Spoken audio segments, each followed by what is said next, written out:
The US Department of State has revoked more than 100,000 visas, including thousands issued to students and specialized workers, as part of a sweeping immigration enforcement drive under President Donald Trump's second term. በዚህ የቪዛ ስረዛ ውስጥ ኢትዮጵያ አለችበት 8000 የትምህርት የቪዛ አፕሊኬሽን 100000 የቪዛ አፕሊኬሽኖች ተሰርዘዋል።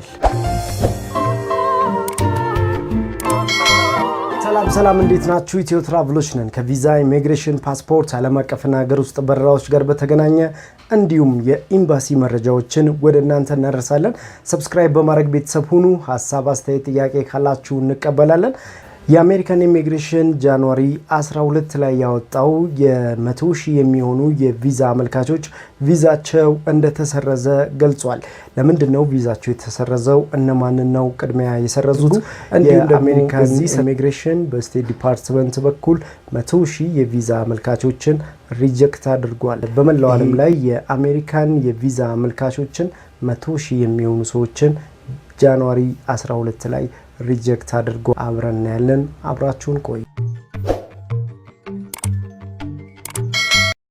በ2026 በአሜሪካን የቪዛ ሂደት ላይ በጣም አስገራሚው ባንዴ 100,000 ሰው ሪጀክት የተደረገበት የጃንዋሪ ወር ይሄ ለመጀመሪያ ጊዜ ነው። ይሄ የቪዛ ሂደት እንግዲህ ለምን ተቋረጠ ወይንስ ደግሞ በተያያዙ የተለያዩ መረጃዎች ከዚህ በፊት ሲወጡ እንደነበር ይታወቃል። በ2026ም ትራምፕ ሙሉ በሙሉ በሚባል ደረጃ የቪዛ ሂደቶች ላይ ጥብቅ የሆነ ክትትል ወይንም ደግሞ ቪዛ ሊሰጣቸው ይገባሉ ተብለው የሚታሰቡ ግለሰቦች ብቻ ናቸው መግባት ያለበት የሚል ቁርጥ የሆነ ወይንም ደግሞ ዋነኝነት ታርጌት ያደረጉበት ፖይንት ይሄ ነው። በትክክለኛው መንገድ ወደ አሜሪካን መግባት ያለባቸው ዜጎች ብቻ ናቸው መግባት ያለባቸው። ዶክመንታቸውን ያሳሳቱ ወይንም ደግሞ ከዚህ በፊት የተለያዩ ሰዎችን ሳያልፉ ቪዛ ፕሮሰስ ላይ ያሉ ሰዎችን ሙሉ በሙሉ በሚባል ደረጃ በ2026 የመጀመሪያው ጃንዋሪ 12 ላይ ሪጀክት አድርገዋል። እነዚህ ሁሉ ግለሰቦች እንግዲህ 100,000 የሚሆኑ የቪዛ አመልካቾች ናቸው በተለያዩ የቪዛ ሂደቶች ላይ ሪጀክት የተደረጉት። ከነዚህ መካከል እንግዲህ 8,000 የሚሆነው በትምህርት የቪዛ አፕሊኬሽን ማለትም በኤፍ1 የቪዛ አፕሊኬሽን ወደ አሜሪካን የሚገቡ ሰዎች ናቸው ሪጀክት የተደረጉት። ሌላው 92,000 የሚሆነው ደግሞ በተለያዩ የቪዛ አፕሊኬሽን የሞሉ ሰዎች ናቸው። በዚህ መሃል እንግዲህ ቢ1 ቢ2 እንዲሁም የተለያዩ የጋብቻ ቪዛ በተለያዩ ምክንያቶች ወደ አሜሪካን የገቡ ሰዎች ወደ አሜሪካን የቪዛ ፕሮሰስ ያላቸው ሰዎች ቪዛቸው ተቋርጧል ማለት ነው። ይሄ በስቴት ዲፓርትመንት እና በዶናልድ ትራምፕ አድሚኒስትሬሽን ውሳኔ የተሰጠበት ነው። በዚህ ውሳኔ ላይ በዋነኝነት ታርጌት ያደረጉት ሐሰተኛ ዶክመንትና እንዲሁም ያላስፈላጊ የሆኑ ቪዛ ሂደቶች ላይ ያሉ ሰዎችን የአሜሪካን ስቴት ዲፓርትመንት አሳውቋል።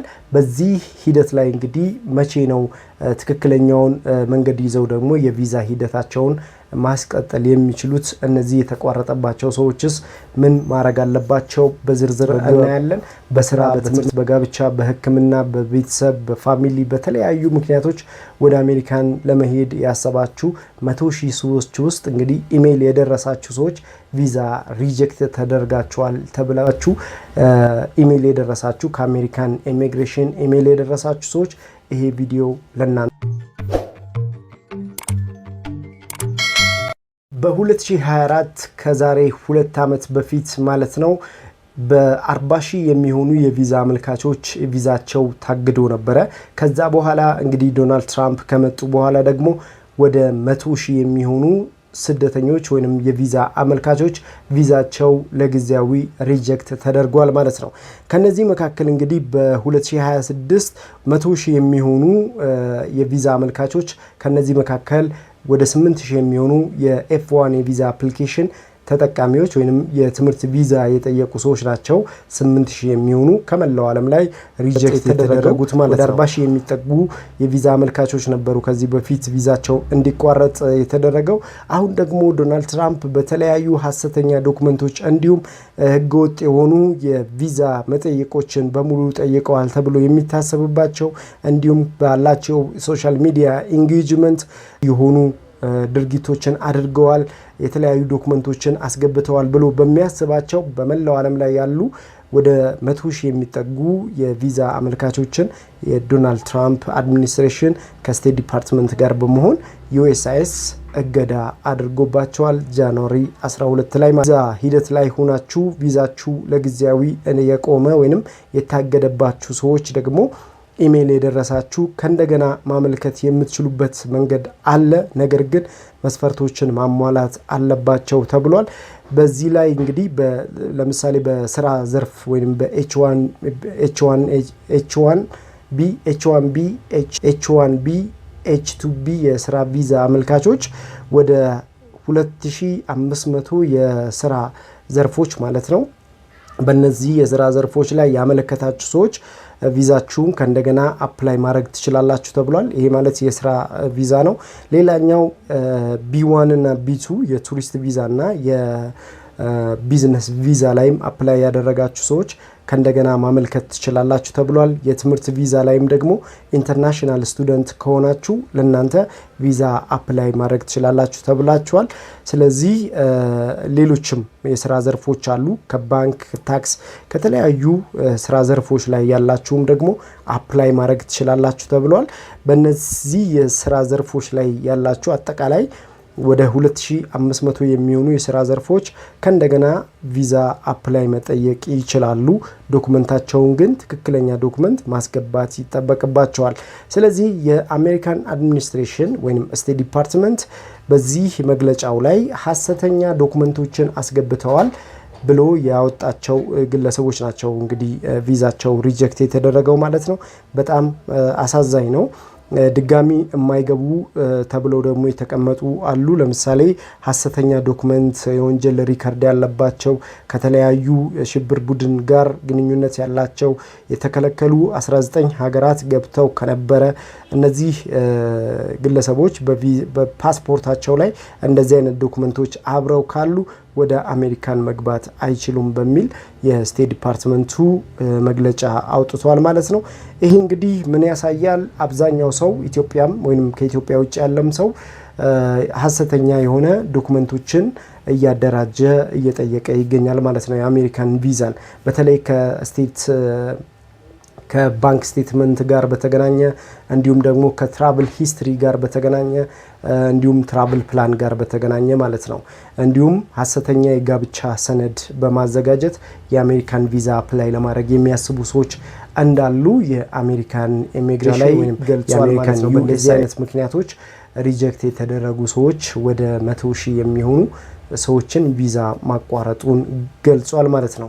ተያይዞም እንግዲህ በትምህርት ቪዛ ደግሞ ወደ 8,000 የሚሆኑ በመላው ዓለም ላይ ሐሰተኛ የትምህርት ማስረጃዎችን ያቀረቡ ሰዎች ቪዛቸው ሪጀክት ተደርጓል ማለት ነው። ስለዚህ እንዴት አድርጋችሁ ነው ከዚህ ራሳችሁን የምትጠብቁት? ቪዛችሁ ሪጀክት ተደርጓል ተብሎ በአሜሪካን ዩኤስሲአይኤስ ኢሜይል የደረሳችሁ ኢትዮጵያኖች ለእናንተ አንድ መረጃ አለኝ። ትክክለኛውን መረጃ ማቅረብ ይጠበቅባቸዋል። ለምሳሌ ትራቭል ሂስትሪ፣ ኢትዮጵያ ውስጥ ያላችሁ ሰዎች ትራቭል ሂስትሪያችሁን ትክክለኛ ዶክመንት አሰሩ። ፓስፖርታቸው ላይ ብቻ ቪዛ ብቻ ያስመታሉ። ከዛም በኋላ እዛ ሀገር ግን አይገቡም። ያንን ነገር ደግሞ የአሜሪካን ኢሚግሬሽን ያጣራል። ያ ሰው ለምሳሌ ወደ አውሮፓ ሀገራት ትራቭል ሂስትሪውን ለማስተካከል ትራቭል እንዳደረገ ፓስፖርቱ ላይ ያስመታል፣ ግን አይሄድም። ያንን ነገር ቼክ ያደርጋሉ ማለት ነው። ከዚህ በፊትም ተናግሬዋለሁ።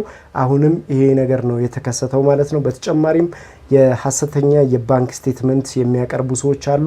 ለነሱም ሪጀክት ተደርገዋል ማለት ነው። ስለዚህ ጥንቃቄ ማድረግ ይጠበቅባቸዋል።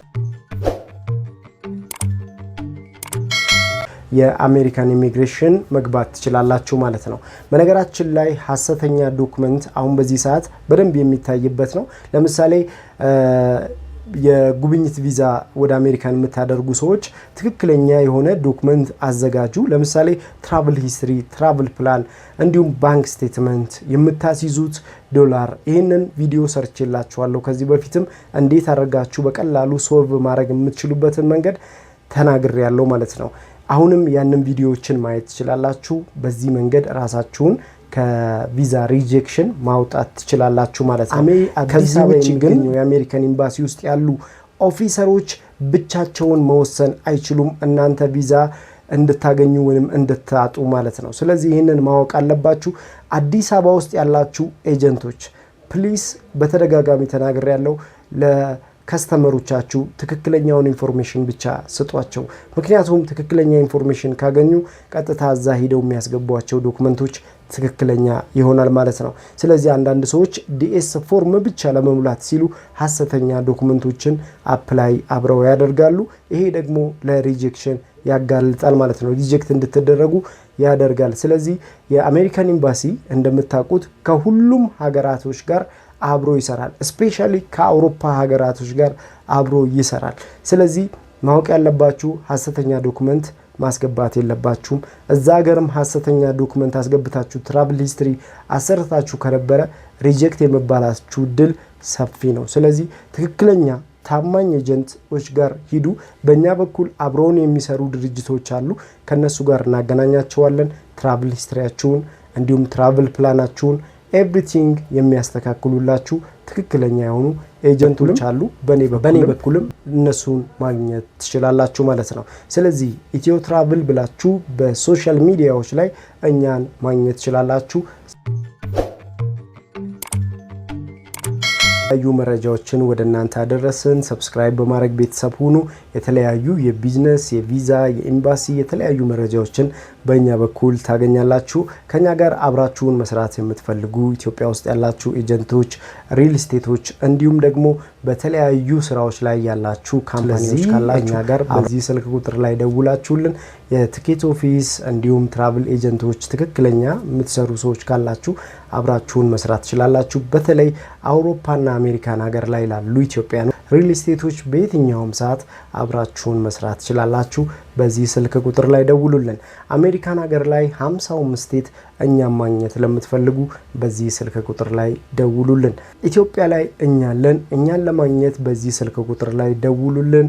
የአሜሪካን ኤምባሲ ቀጠሮ፣ ትራቭል ሂስትሪ፣ ትራቭል ፕላን እንዲሁም የተለያዩ የጉዞ አማራጮችን በእኛ በኩል ታገኛላችሁ። አብሬያችሁ የቆየሁት አሜን ነበርኩ። አብራችሁን ስለነበራችሁ እናመሰግናለን። መልካሙን ሁሉ በያላችሁበት ተመኘን። ፒስ